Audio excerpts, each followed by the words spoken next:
This is a battle, right? And they use guns, and they use men, and they use cages to fight it. And me, I'm using words to fight it, right? So I'm kind of a little bit. Hello, everybody. Welcome back to the Craig Henry channel. Today's video is a little bit different than what I usually do. I've actually never done this before, where I pre-record a video and then just upload it. If I'm doing a video in this format, I am doing live streams usually. So this is certainly a new thing. So today, I only want to bring you some news on one of my recent cases, one of the cases that's going on right now. It's been complained about on my channels that it's very unclear as to what cases are going on right now and what cases, what's going on in those cases that's going on right now. I intend to make that a little bit clearer. I'd like to make that clearer very soon for everybody so they all know exactly what cases I've got going on right now and exactly what's going on in those cases. But for right now, I'm just going to have to leave you with this update so that if anybody's been following for a long time and they know exactly what's going on, now they will have this updated information and be up to date. So I filed a motion to dismiss in Greene County, Indiana, where I have got two cases going on right now. Today we're going to be talking about the Class B misdemeanor case, false informing, where I spoke at a city council meeting and was charged for it. Right. I made the argument in my motion to dismiss that my speech is protected by the First Amendment, that the charge as applied to me is unconstitutional via the 5th and 14th Amendment of the United States. And I went on to talk about a few more things, but all in all, that's the gist of it. So on October 30th, which is as of recording, it's 2 days ago, I went to Greene County. They held a motion to dismiss hearing, the court did, and I went to argue my side of the case. So anyways, I actually have the written piece that I read to the court, and I'm going to read that to you guys now. And again, this is just what I've read out to the court when it was my turn to argue. Nobody else had spoken at this point. So this prosecution violates the 5th Amendment Due Process Clause of the United States Constitution. The 5th Amendment Due Process Clause protections are extended to me as a citizen of Indiana via the 14th Amendment to the United States Constitution. The subsection of law I am charged with is so vague as applied to me that it could be applied to any person speaking about police officers at a public meeting, or complaining verbally about police action to other police officers. Complaining about police action, whether the complaint is factually accurate or not, is not speech that one would expect government retaliation as a result of. When the government of Indiana claimed dominion of the geographical area that is Indiana, the people that inhabited Indiana wanted a few guarantees. The guarantee of a trial by peers, the freedom from unreasonable government seizure, or as normal people call it, kidnapping, right? When you see somebody's property against their will, that's called theft. If you see somebody's person against their will, that's called kidnapping. The government says it's a seizure when they do it, though. They dress it up with semantics. But anyways, freedom from kidnapping, the guarantee of a trial, the right of the charged to be presumed innocent until it is proven that they are guilty. The people wanted the government's promise that they would not be told that they couldn't have arms. The people were promised that their contracts would not be encroached on by the government. It is important to keep in mind the power that the people handed over to the government at its formation. This is the story that we hear, at least, that we delegated responsibilities to the government at our own expense, but that the government would protect our freedoms. But of course, the government has in reality violated every single one of the promises stated previously. The monopolized government courts have sanctioned the blatant violations of their promises to the people, to not kidnap them, to be presumed innocent by them until they can prove to a group of our peers that we performed a criminal act, that we would be allowed to bear arms.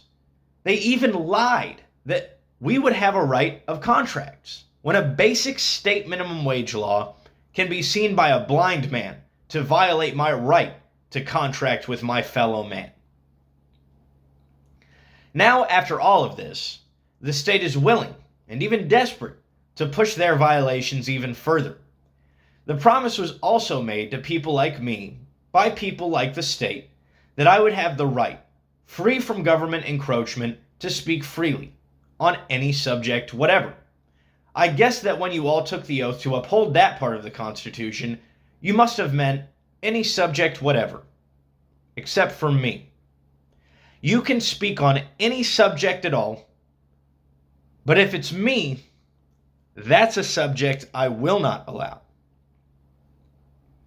My point in saying this is to point out the violations of my First Amendment under the federal Constitution and Article 1, Section 9 of the state Constitution by this prosecution, and also to clarify what I believe to be tyrannical interpretations of those constitutional provisions. Those interpretations allow the government to quash free thought, free expression, and the free interchange of any idea that paints themselves in a bad light. I am always impressed at how state actors, without fail, always shamelessly explain that they feel entitled to behave in certain ways, or punish certain behaviors that are clearly protected by one, sometimes two constitutions of their own writing. How they, without fail, always point out how they feel justified in their actions because of this reason or that reason. Anyways, their own courts have said that for the government to punish political speech, quote, the state must demonstrate that the expression inflicted a harm akin to a tort, or had a direct tendency to cause a lawless action, unquote.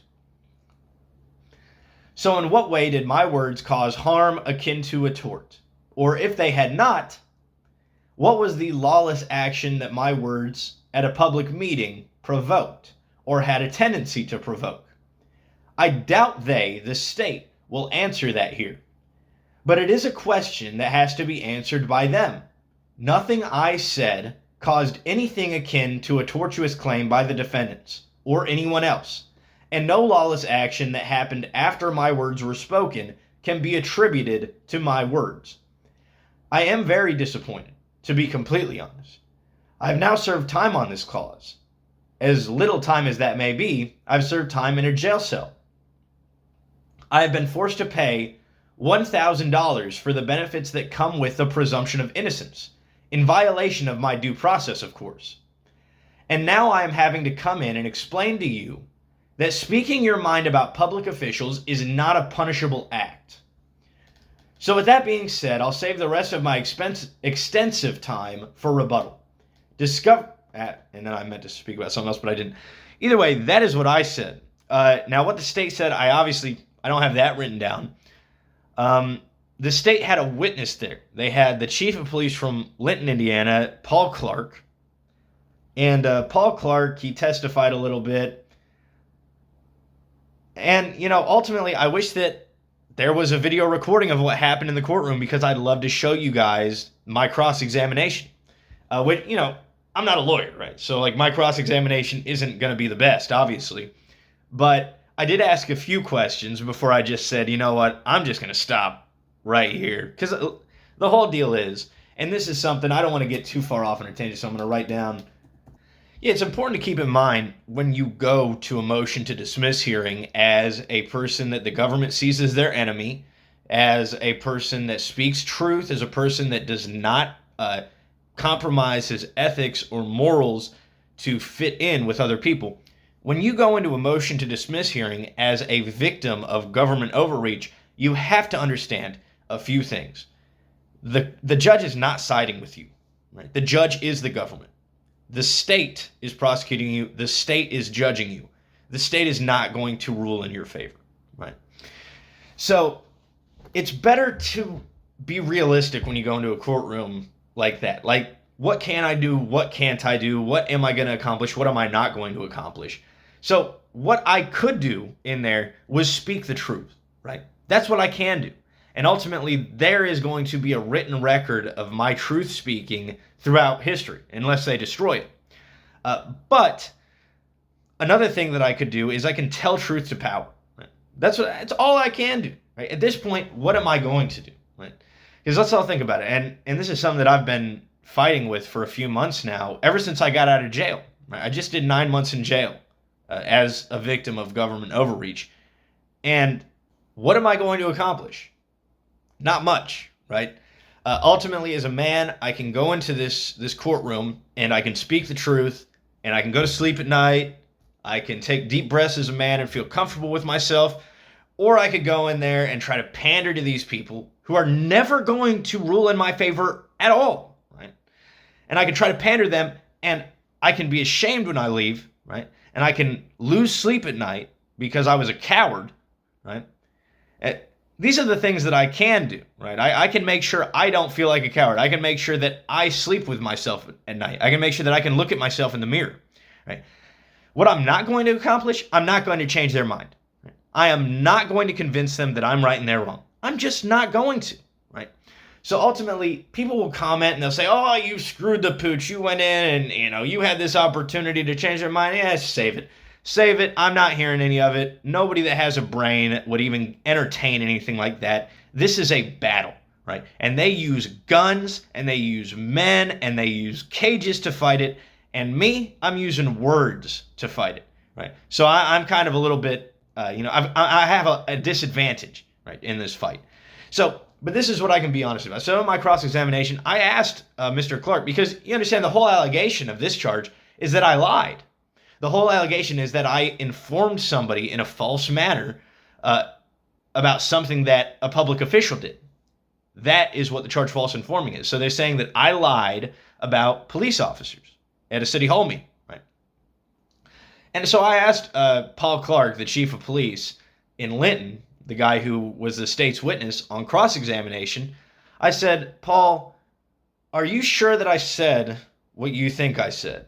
Are you sure that I talked about that? And of course, he was saying that I had said something. I'm not going to go too far into it because I just, I'd ruin it. But this is like the briefing. And if anybody wants to pay for the transcript, look, it's there. Right? I don't have the money to pay for the transcript. They want to pay a court reporter $60 an hour to transcribe court transcripts. So if anybody's got the money, right, there's a whole bunch of people out there who say I'm a liar, who say I'm a thug and all this stuff. Go get the transcript, right, and prove me wrong. Right? And if anybody's got any kind of passion for truth or anything, and you've got money to spare, go get the transcript, please, right? And send it to me and publish it on YouTube so that I can give it to everybody and show everybody what was said. But during cross-examination, I said, Mr. Clark, are you sure that I said what you're saying I said? And he said, if you're asking me if I'm 100% sure, I'm not sure. I just said, Your Honor, can I object? Like, he doesn't even know what he's talking about. Like, he's clearly got no clue what he's saying, if it's true or not. And so how can he even be allowed to testify? And the state said, well, Your Honor, according to X case, and of course a lawyer might be able to find this, during a motion to dismiss hearing, everything that we say is to be taken as fact. That's what he said. Everything that we say in a motion to dismiss hearing is to be taken as fact. Now, if it comes out during the trial that we were lying, it comes out during the trial that we were lying. But right now, everything we say you have to take as fact. And I'm sure of it. I'm sure that he's telling the truth. This is what the government courts say. Right? So I pointed out to him. I said to him, it's funny that you say, the courts interpret this way. I said, well, that's the thing about the courts. The government is prosecuting me. The government is judging me. Right? So ultimately what you're doing is it's like asking a kid to grade his own report card. Right? The kid goes and does all his work. The teacher gives him, let's screw that. The kid is grading his own report card. He's grading his own work. Right? The kid is grading his own work. He's saying he's doing a great job on this work. Right? Nobody's there to tell him he's wrong. Right? He's the only judge of his own work. So he's the best. And then it gets to report card time. All he sees is straight A's. So yeah, he's a straight A student. Why? Not because he's smart, not because he's right, not because he get everything correct, but because he graded his own report card. So it gives the illusion, right, to anybody who's just reading the report card that he's right, that this kid is a genius. When, of course, he's not a genius. He's grading his own report card. So you got these guys who say, the First Amendment doesn't mean this. It really means this. That's the government telling the government what the First Amendment means, right? That's the government saying, oh yeah, these restrictions that exist, that First Amendment, it doesn't really restrict our activity in this sense, right? In the sense that Well, if we think that they lied about us, we can prosecute them then, right? All of this stuff is just interpretation and semantics. And with that being said, I came back after cross-examination. The state argued a little bit. I argued back. That was when I pointed out that the government grades its own report card. And then I just, the hearing was over. And I tried to talk to the prosecutor. I tried to say, look, man, clearly this guy doesn't even know what he's talking about. Can we speak? And all they wanted to do was say, Craig, are you recording our conversation? I think you're recording this conversation. All this. They didn't even want to talk about the truth. All they wanted to do was throw accusations and end the conversation on a bad note. They had no good faith. They were speaking to me in bad faith. As a matter of fact, I wasn't going to make this video. I had no intention to make this video until I realized that I was the only one operating in good faith. Right? I was the only person that was there to talk truth, to actually speak what I thought about. They were just there, and everybody who, is a few steps further in their development, in their personal development, their mental development, as far as their thoughts about government go, they'll say, Craig, you're stupid. You should have known that they were there in bad faith. Yeah, I know I should have. But you see real people, and you think, there might be a human in that person, so maybe I can reach them with truth. It never works with government people. I've never been successful with it. So I've only gotten threats from them, And people can say I'm a liar. I've got the death threats to show you. I'm sure I've got them on my Gmail still. I get them in Gmail all the time. Right? I was just reading my Facebook messages. I just got a text from somebody just a few days ago who said something about I don't know, something about prison. Like, did you drop the soap yet? I think that was what it was. And then I look back, because I haven't checked this guy's messages. And I look back, and he's messaged me like, oh, what a lovely pinata for my baseball bat, saying he wants to beat me up with a baseball bat.